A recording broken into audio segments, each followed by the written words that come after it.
उसके नाखून लंबे हों तो फिर वो शिकार कर सकता है, उसके पर भी थोड़े बड़े बड़े हों तो फिर ही वो सजदा है। तो बादशाह ने रखा था, खिलाता था, पिलाता था, प्यार करता था उसके साथ। तो एक दिन वो बाज उड़ गया, बेवफाई कर गया।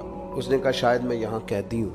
वो उड़ के ना तो एक बूढ़ी खातून के घर में चला गया। तो उस बूढ़ी खातून ने उसे पकड़ा तो बड़ा सख्त प्यार किया उस बूढ़ी ने उससे, कि कहने लगे देखो कितनी ज्यादती की है किसी ने, कितने बेचारे के नाखून लंबे लंबे हैं, कभी किसी ने काटे ही नहीं। उसने कैंची पकड़ी, सारे उसके नाखून काट दिए। फिर कहने लगी देखो कितना बेचारे पर बोझ है, इतने इतने बड़े पर हो गए, कभी किसी ने सोचा ही नहीं कि इसके पर काट दिए जाए, जरा सफाई हो जाए। फिर उसने उसके पर काट डाले, शिकार की सलाहियत चली गई। उसने प्यार किया, लेकिन वो बाज वहां रो पड़ा और रो के कहने लगा अम्मा ये तूने प्यार किया है, मुझे नाकारा कर दिया। और फिर उम्मी कहते हैं फिर वो वहां रोया, रो के कहने लगा काश कभी मेरा मालिक मुझे मिल जाए ना।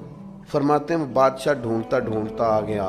बाज फिर जोर से रोया, कहने लगा मैं समझता था कि तू जो मेरे साथ कर रहा है ये मोहब्बत नहीं है, लेकिन अब मुझे पता चला है कि इसने की तो मोहब्बत ही थी, पर मेरे पाड़ी काट डाले सारे। उसने फिर रो के अपने मालिक से फरियाद की। तो उसने कहा तू बेवफा है, बेवफाओं को अब दोबारा नहीं ले जाया जा सकता। उसने कहा मैंने बेवफाई की सजा भी तो पाई है ना। बादशाह ने फिर उसे माफ़ कर दिया और अपनी पनाह में लिया।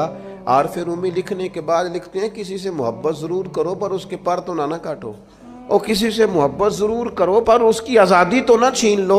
मोहब्बत करो लेकिन ऐसा ना करो कि जिससे तुम मोहब्बत कर रहे हो वो उस मोहब्बत की वजह से तकलीफ़ में आ जाए।